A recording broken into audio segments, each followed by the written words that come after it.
5, 4, 3, 2, 1, let's on. Ya, Assalamualaikum warahmatullahi wabarakatuh. Jumpa lagi dengan saya Dayang Suryani di Teachers Talk Guru Hebat Kalimantan Timur. Bersama saya Dayang Suryani dan juga Bapak Dandim kita yang tercinta, Bapak Kolonel Armet Ibu Setiagung Putu Sujarno. Yeay. Salam hormat, salam sejahtera buat kita sekalian. Ya, pada pagi hari ini kita akan berbicara banyak tentang Hari Pendidikan Nasional, terutama bagaimana nih eksistensi guru untuk memajukan pendidikan yang ada di Kalimantan Timur. Namun sebelumnya kita akan bermain dulu di program Buhe Pong. Oke, jadi permainannya adalah setiap lemparan satu bola dan bola ini masuk ke gelasnya Bapak Dandim, maka Pak Dandim harus membacakan pertanyaan yang ada di dalam gelas tersebut dan menjawabnya. Setuju Pak? Setuju. Iya. Jika bola Pak Dandim masuk ke gelasnya MD atau Miss Dayang Suryani, maka Miss Dayang harus menjawab pertanyaannya. Oke, kita mulai dari sekarang. Silakan Ya. Bapak untuk melempar bolanya. Kalau saya. Ya, silakan Pak. Saya dulu. Ya. Oke. Ya, masuk. Tepuk tangan. Berarti saya yang harus membacakan pertanyaannya. Dan ini untuk saya ternyata. Aduh, berarti saya yang harus menjawabnya. Terima kasih ya Pak. Iya. Pembelajaran luring atau daring? Nah, kalau saya lebih memilih pembelajaran luring Pak. Kenapa? Karena lebih mendekatkan kita ke anak-anak dan lebih intens untuk ya. pertemuannya ya. Kita Oke. bisa menyentuh mereka langsung ya. Ya, bisa menyentuh mereka secara langsung dan lebih mengedukasinya lebih dalam. Oke.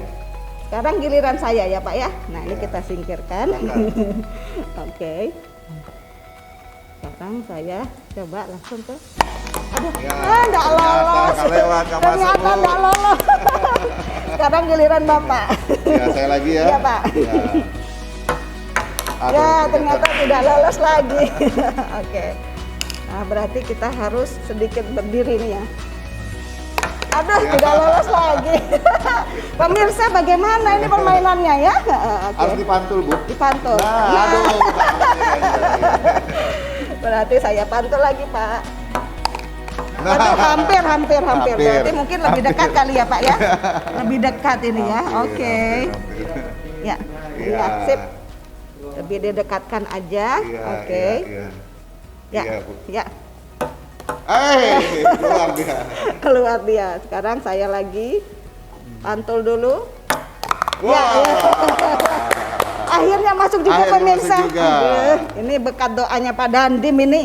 Ya. Jadi sekarang skor 1-1 dong. Satu-satu, silakan Pak dibaca dan dijawab. Pelajaran yang disukai anak bungsu. Saya anak hanya satu. Iya betul Pak, berarti anak satu Jadi ya Pak anak ya. satu dia sebagai tertua, dia sebagai bungsu, Bungsu juga, iya. Ya, pelajaran yang Yang disukainya jelas Pak. pelajaran yang disukainya ya yang membuat dia happy Oh, banget. jadi happy ya, iya. Dia bisa gembira. Betul. Jadi memang benar Pak. Jadi pembelajaran yang menyenangkan, yang menggembirakan itu pastinya yang disukai oleh anak Pak Dandim ya, dan anak ya, saya juga. ya. Yeay, tepuk tangan lagi. Kali lagi ya Pak ya. Nah, ini tadi sudah ya Pak. Ya. Kita singkirkan. Oke. Sekarang kita pantulkan lagi. Masuk Pak. 2-1. 2-1. Silakan Pak jawab lagi Pak. Wah, saya udah Kita akan mencari pemenangnya ini. Ya. Makanan favorit keluarga selama Ramadan. Wah. Iya. Selama Ramadan. Nggak Jadi Ramadan ya, Pak. walaupun saya tidak berpuasa Iya. begitu, tapi karena saya sudah biasa hidup di tengah masyarakat yang heterogen. Saya mulai dari SMA hidup dengan kawan-kawan yang berasal dari 27 provinsi waktu itu waktu betul, saya Pak. SMA. Iya. Semua agama ada gitu. Bahkan bulan suci Ramadan bagi saya itu merupakan hal yang luar biasa. Bu. Iya. Banyak Giliran takjil. kalau kelas kami dapat itu, saya waktu itu sebagai ketua kelas saya ajak tuh menyiapkan untuk taraweh. Nah, Yang jelas makanan kesukaannya, makanan berbukanya itu Bu, saya suka kolaknya. ya. Memang kolak menjadi makanan favorit di tengah puasa ya Pak ya, Iya, karena iya. manisnya itu yang membuat energi semakin bertambah. Seperti energinya Pak Dandim nih yang Ya, semakin harus kita bertambah. selalu energik, semangat. Betul, tepuk tangan untuk Pak Dandim. Jadi skornya berapa Pak? 2-1. 2-1. Sekarang Pak Dandim Saya dong. silahkan. Iya. Nah, Oke, kita lihat pertanyaannya. Dua-dua kita. Iya Pak, dua-dua ya Pak. Pertanyaannya, laptop untuk guru atau HP untuk siswa? Ini pertanyaan yang sulit ya, tapi saya harus berusaha untuk menjawabnya. Laptop untuk guru Pak. Kenapa? Ya karena kalau guru ngajarnya mungkin ya saat ini tengah pandemi ngajar pasti pakai papan tulis, mungkin agak lebih berat. Jadi sebagaimana kondisi yang ada sekarang ini, guru dituntut untuk menguasai teknologi yang salah satu perangkatnya adalah laptop. Laptop, ya. Dan itu lebih tepat. Itu tantangan, ya, tantangan di dunia buat pendidikan kita. juga. Ya, benar. Di teknologi industri 4.0 ya tentu dunia pendidikan juga harus mengikuti hal itu. Betul Pak ya, jadi Karena itu kebutuhan. Benar, Ya. fasilitas laptop untuk guru itu sangat penting. Yeay, tepuk tangan untuk kita semua. Baik pemirsa, kita sudah bermain dengan Pak Dandim yang luar biasa dan skornya 2-2. Tiga ya Pak? Oh saya 3, berarti saya yang menang. Ya, saya yang menang MD, tapi biarpun demikian Pak Dandim juga jawabannya luar biasa, jadi kita sama-sama menang. Yeay. Tapi intinya kita harus membiasakan membuat seorang wanita bahagia. Terima kasih Pak Dandim. Jadi terkadang kita mengalah itu bukan berarti kalah, tetapi bagaimana kita mendapatkan turut melihat kebahagiaan orang lain. Ya, sip. Kita akan kembali, Teachers Talk akan kembali setelah yang satu ini. Yeay. Bentar Pak ya, kita. Ya, pemirsa, kita kembali lagi bersama Teachers Talk di Guru Hebat Kaltim 2021, masih bersama Bapak Dandim yang luar biasa. Terima kasih. Bagaimana Pak perasaan Bapak setelah bermain Guhepo? Sungguh menyenangkan, sangat interaktif. Memang itu tadi, saya kira itu juga merupakan suatu metode pembelajaran ya, bagaimana kita seluruh indera kita ini ikut aktif begitu. Jadi kita melempar, kemudian kita berpikir menjawabnya, kemudian kita juga fun, happy, kita bisa ketawa. Jadi karena kita ketawa kan kita energi konsentrasi kita jadi ikutin pelajaran. Saya kira good lah. Iya, oke. Berarti kalau semua guru menerapkan metode ini, semua murid pasti senang ya Pak ya? Oh itu dia, makanya seorang guru harus kreatif dan inovatif. Ya. Itu harus, sehingga di dalam pembelajaran itu harus interaktif kan, antara guru dengan murid. Nah itu salah satu metode. Yeay, kita beri tepuk tangan untuk jawaban Pak Dandim yang luar biasa, dan ini hanya ada di Teachers Talk Guru Hebat Kaltim 2021. Nah sekarang kita lanjut dengan pertanyaannya nih, kan sebentar lagi nih Pak, kita akan merayakan Hari Pendidikan Nasional yang jatuh pada tanggal 2 Mei 2021. Nah, gimana nih Pak, kalau kita bicara Hari Pendidikan, pastinya konsep Merdeka Belajar tuh sudah menggema begitu luasnya, sampai menjadi viral, dan ini sudah dilaksanakan di seluruh sekolah yang ada di Indonesia. Bagaimana tanggapan Bapak tentang konsep Merdeka Belajar? Ya tentu kan di zaman serba ketidakjelasan ini, kalau kita istilahnya mengenal VUCA gitu, jadi zaman serba ketidakpastian. Tentu dunia pendidikan juga harus sudah menyesuaikan dengan hal itu. Nah saya kira konsep Merdeka Belajar ini sebagai bagian dari evolusi dalam revolusi dalam dunia pendidikan. Nah bagaimana konsepnya ini bisa membuat anak didik senyaman-nyamannya bisa belajar, dia bisa happy, bisa senang. Dan pada dasarnya setiap anak itu dilahirkan mempunyai keunikan dan kemampuan kognitif yang berbeda, kan begitu. Nah, di sini seorang tenaga pendidik juga tentu harus bisa melihat potensi yang ada di anak-anak tersebut, sesuaikan. Jadi tidak harus menyelesaikan ini, tidak seperti itu. Jadi diberikan kesempatan dia mengikuti pendidikan itu dengan sungguh menyenangkan, mengembirakan sesuai dengan kemampuan yang dia miliki, sehingga nanti mendapatkan portofolio yang jelas. Oh anak ini bisa dikembangkannya ke sini gitu. Sehingga dia betul-betul melakukan dengan gembira kan begitu. Ya siap Pak. Berarti sebagai guru yang kreatif dan inovatif, guru perlu mengetahui profil belajar peserta didik. Apakah peserta didiknya ini senang dengan gaya belajar yang mendengarkan, atau lebih kepada berbicara, atau lebih kepada menggerakkan seluruh anggota tubuhnya untuk bergerak secara dinamis mengikuti pembelajaran yang disajikan oleh guru ya Pak ya? Ya, siap-siap. Jadi konsep Merdeka Belajar ini bagaimana kita sebagai guru selayaknya memberikan ruang dan tempat kepada anak untuk bereksplorasi dan memberikan kontribusi luar biasa untuk proses dan hasil belajar. Ya, karena itu tadi proses belajar kan tidak harus hanya di dalam kelas saat ini. Kita harus memberikan ruang yang lebih banyak kepada dia. biar dia yang aktif, dia kreatif. Kemudian termasuk kita hidup di alam apa segala macam kan, dengan alam juga bisa kita pembelajaran. Betul. Jadi pembelajaran inside atau outside sangat diperlukan Sangat nih, diperlukan, biar kita bisa bereksplorasi lebih banyak nih Pak ya, untuk bergerak, belajar dan maju bersama. Hebat semua. Oke Pak. Nah terkait nih Pak, gerakan guru, komunitas guru kan banyak Pak. Ada musyawarah guru mata pelajaran, ada guru kreatif. Nah yang sekarang yang lagi kita gaungkan nih Pak, Guru Hebat Kaltim. Gimana pendapat Bapak tentang eksistensi Guru Hebat Kaltim Pak? Ya saya kira ini ide yang bagus ya, kita membuat Bu Dayang sebagai inisiator gerakan membuat Guru Hebat Kaltim.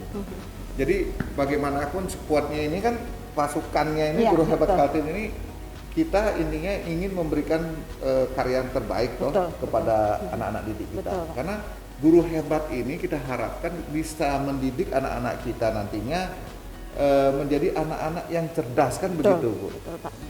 Saya tidak mau juga anak-anak kita dididik hanya menjadi anak yang pintar. Karena beda itu, konsep pintar dengan konsep cerdas itu berbeda. Pintar dia hanya bisa di logikanya saja. Tetapi kalau cerdas, dia sudah pintar, dia punya hati Bu. Nah, itu yang kita harapkan kan begitu. Nah tentu Guru Hebat Kaltim ini kita harapkan bisa sebagai role model. Jadi bagaimana metode pendidikan, bagaimana kreativitas di dalam pendidikan, sehingga betul-betul nantinya kita bisa mendidik anak-anak kita, menyiapkan anak-anak kita menjadi generasi penerus bangsa. Karena bagaimanapun mereka ini adalah investasi kita nantinya. Karena kita tentu akan sudah lewat, tetapi anak-anak kita lah yang akan membawa bangsa ini menjadi bangsa yang hebat atau bangsa yang seperti apa kan, begitu. Nah, jadi saya kira dengan dibentuknya guru hebat ini di Kaltim, saya kira hal yang harus kita dukung. Tentu harus kita support terus supaya bisa berkreativitas dengan baik dan menjadi role model untuk yang lainnya. Ya, oke. Berarti dengan hadirnya Guru Hebat Kaltim ini, maka akan menjadi pionir dan garda terdepan nih untuk bisa menyukseskan pendidikan bukan hanya dari segi logika atau intelektual, tapi bagaimana mencerdaskan anak bangsa secara hati. Secara hatinya, Jadi ketika anak bangsa ini bisa cerdas, baik secara logika atau intelektual dan hatinya, maka bangsa ini akan dibawa lebih maju lagi dan pastinya berkarakter. Tepuk tangan untuk Pak Dandim yang luar biasa.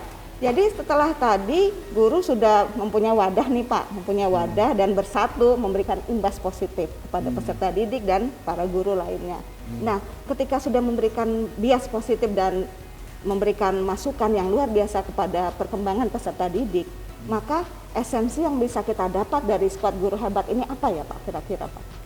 Ya itu tadi, tentu esensinya bahwa kita skuad Guru Hebat ini kan merupakan suatu pasukan yang dibuat ini, begitu. Bahwa sekali lagi esensinya bahwa kita tidak harus hanya mengangkat senjata baru kita membela negara, tidak. Arti bela negara yang sesungguhnya ya ayo kita berkarya sesuai bidangnya, termasuk pasukan atau skuad Guru Hebat ini. Karena berkaryanya di dalam dunia pendidikan, ayo kita berkreasi, mengabdi yang tulus dengan ikhlas di dunia pendidikan. Ayo kita bangun, kembangkan karakter anak bangsa ini. Karena gimana pun, pemimpin masa depan itu diawali dari pembentukan karakter di awal pendidikannya, begitu. Makanya tadi saya bilang, kita harus membentuk anak-anak kita mempunyai kecerdasan intelektual dan kecerdasan emosional. Dia harus punya hati, gitu. Sehingga begitu menduduki jabatan-jabatan yang strategis nantinya, dia betul-betul berpikir kepada bangsanya, dia betul-betul berpikir kepada rakyatnya, begitu. Tidak hanya berpikir kepada dirinya, begitu. Nah, itulah tadi saya bilang bahwa pasukan atau skuad Guru Hebat ini akan bisa menjadi pionir. Ayo terus kita gerakkan, karena itu ladang pengabdian kita. Mari kita sama-sama. Saya istilahnya di bidang TNI kan tidak harus ibu juga harus pakai baju loreng mangkat senjata, begitu kan? Senjata ya Pak. Karena ladang pengabdian ibu adanya di dunia pendidikan itu. Ayo kita gerakkan, ayo kita kreatif, ayo kita selalu berinovasi bagaimana membawa dunia pendidikan ini menjadi pendidikan yang betul-betul membentuk akhlak dan kecerdasan generasi muda kita nanti. Kita beri aplaus lagi nih pemirsa Teachers Talk ya. Jadi Pak Dandim luar biasa ya. Jadi Pendidik yang sebenarnya itu adalah pendidik yang mampu mencerdaskan anak bukan hanya secara intelektual, tapi juga secara hati atau emotional, spiritual quotient-nya. Dan di tangan seorang pendidiklah anak-anak bangsa akan tumbuh dengan cerdas dan akan mampu memberikan kontribusi positif untuk sekolahnya dan pasti juga untuk negara kita tercinta, Indonesia. Oke, pertanyaan terakhir Pak. Seiring dengan perkembangan pembelajaran yang terus-menerus meningkat, baik dari sisi pembelajaran dengan konsep Merdeka Belajar atau pembelajaran yang menuju kepada RI 4.0. Nah, untuk ini apakah yang Bapak bisa berikan kepada kami ya supaya kami ini bisa lebih semangat lagi mengingat semangat Bapak yang luar biasa untuk membela negara dan kita ingin juga membela negara sesuai dengan kapasitas kita sebagai guru, murid juga sebagai peserta didik yang mampu membawa Indonesia ke kancah internasional sesuai dengan kapasitasnya. Pesan-pesan apa kira-kira yang Bapak ingin sampaikan kepada kita guru supaya yuk kita selalu berinovasi, yuk kita selalu kreatif, ayo murid-murid bawa nama Indonesia di kancah internasional, di kancah nasional supaya negara kita pun dikenal di mata negara lain ya Pak. Pesan apa Pak kira-kira yang diberikan kepada kita nih Pak seiring dengan menyambut Hari Pendidikan Nasional. Ya Pak. Ya, yang jelas terima kasih Bunda ya. Jadi itu tadi di tengah tantangan kita menghadapi industri 4.0 tentu dunia pendidikan juga harus mereformasi diri menuju ke sana atau mengadakan revolusi menuju ke sana. Karena itu tantangan kita bersama. Semua bidang mengalami hal itu. Betul. Nah, sekarang bagaimana konsep pendidikan di industri 4.0 ini? Tentu perkembangan ilmu pengetahuan dan teknologi yang terus begitu pesatnya, mau tidak mau suka tidak suka kan kita harus mengikutinya. Nah, tentu teknologi yang ada harus kita berdayakan dengan maksimal, tapi secara positif. Bagaimana mendukung kita untuk berkreasi, untuk terus berkarya. Sehingga anak-anak kita juga saat ini kan anak-anak yang sudah memang digital, lahir saja mereka sudah sangat paham dengan itu, kan begitu. Benar, tentu tenaga pendidik juga harus mengikuti hal itu, tidak bisa kita ketinggalan, karena nanti tidak akan dapat feel-nya, interaktif apabila kita tidak bisa nyambung dengan situasi itu. Jadi kita harus mengikuti sekarang. Tentu harus ada perubahan infrastruktur, ekosistem di dalam pembelajaran ini, begitu. Sehingga nantinya kreasi kita selalu berinovasi dengan teknologi itu lakukan, kan begitu. Dan sekarang istilahnya ibu mengajar tidak harus di dalam kelas dengan membuat konten, dengan membuat ini, ibu malah akan mencerdaskan orang yang lebih banyak lagi. Tapi selalulah berkreasi dengan konten-konten yang positif, yang mendidik, yang membangun. Sekali lagi itu tadi saya bilang, mari kita bentuk karakter anak bangsa ini bersama-sama. Betul. Jadi harus dibentuk karena karakter bangsa itu harus dibentuk dari awal dan itu merupakan suatu proses terus-menerus begitu. Karena pembentukan karakter anak bangsa melalui dunia pendidikan tadi harus kita gaungkan terus, dimulai dari sebenarnya dari keluarga juga harus sudah dimulai, tetapi memang yang paling besar adanya itu di dunia pendidikan itu. Apalagi mulai dari anak-anak SD, SMP, SMA itu kan mereka sedang sedang mempunyai kemampuan daya serap yang luar biasa begitu. Itu yang harus kita isi. Makanya sesuai dengan lagu kita Indonesia Raya kan bangunlah jiwanya, bangunlah raganya, kan bangun jiwanya dulu. Ayo dengan jiwanya kita bangun, dia akan bersinar jiwanya, memancarkan sesuatu hal yang hebat. Nah, tentu akan memberikan sinar terang. Itulah sebenarnya dunia pendidikan itu. Dia mampu memberikan sinar di dalam kegelapan. Dia mampu memberikan cahaya yang indah di kesuraman itu. Luar biasa. Di pendidikan kan begitu. Ya, saya setuju sekali dengan yang Bapak sampaikan tadi bahwa orang tua pun perlu meletakkan dasar-dasar dan nilai karakter untuk anak-anaknya sehingga itu akan lebih mudah dilengkapi oleh guru selama mereka belajar di sekolah. Dan sekali lagi lagu Indonesia Raya menjadi semangat buat kita Pak, bahwa bangunlah jiwanya, bangunlah raganya untuk Indonesia. Jadi ini lagu yang menyemangati kita ketika kita mampu meresapi maknanya secara dalam ya Pak ya. Saya sampai merinding tadi Bapak bilang bangunlah jiwanya, bangunlah raganya. Jiwanya dulu dibentuk, baru kemudian raganya. Dan itu adalah pesan yang terbaik buat kita sebagai guru dan juga pastinya peserta didik agar mengingat-ingat terus bagaimana lagu Indonesia Raya itu diciptakan untuk mengingatkan kita bahwa kita harus membangun jiwa kita dulu, kemudian raga kita untuk Indonesia Jaya. MD akan kembali setelah yang satu ini.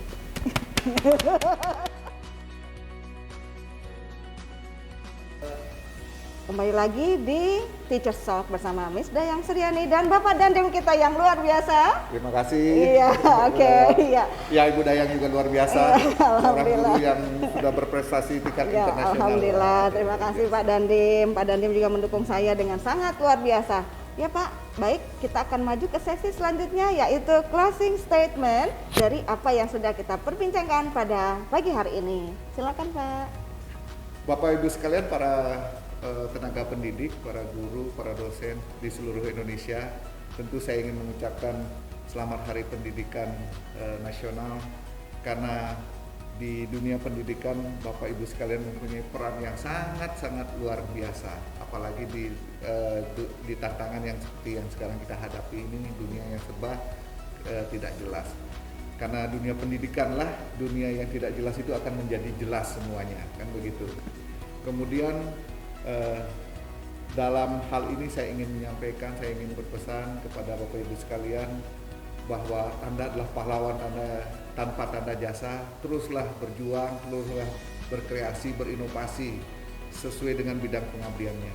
Karena bela negara arti sesungguhnya bukan hanya harus mengangkat senjata, tetapi bagaimana kita berkarya dengan tulus dan ikhlas sesuai bidang tugas kita. Nah, itulah hati bela negara yang sesungguhnya, dan meraih prestasi yang setinggi-tingginya nanti, karena itu akan membawa nama bangsa dan kebanggaan bangsa kita.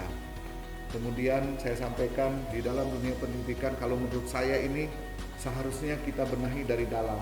Pendidikan itu harus diangkat, dibongkar dalamnya dulu yang kita perbaiki, maka dia akan memancarkan cahaya yang luar biasa, sehingga pendidikan itu akan menyinari di kegelapan, akan membawa cahaya yang indah di kesuraman. Nah, teruslah Bapak Ibu berkarya, karena apa? Karena karya yang tulus akan bergema dalam keabadian. Luar biasa Bapak Dandim yang terhormat kita, Bapak I Gusti Agung Putu Sujarnawa, yang telah memberikan kita nilai-nilai pendidikan dari hati dan ketulusan. Dan ini adalah pelajaran buat pemirsa Teachers Talk pada pagi hari ini, bahwa ketika kita mampu membangun jiwa kita, maka raga kita pun akan mengikutinya. Kita akan bisa sukses ketika nilai dalam hati kita ini akan muncul, dan itu akan berkembang seiring jalannya waktu. Dan mari kita terus membangun jiwa bersama, membangun raga bersama untuk pendidikan dalam keabadian. Terima kasih, ini sekedar dari MD dalam acara Teachers Talk kita pada pagi hari ini. Terima kasih Bapak atas ilmu yang luar biasa yang sudah Bapak berikan pada pemirsa Teachers Talk pada pagi hari ini. Mudah-mudahan kita bisa ngobrol lagi ya Pak ya di sesi berikutnya. Terima kasih.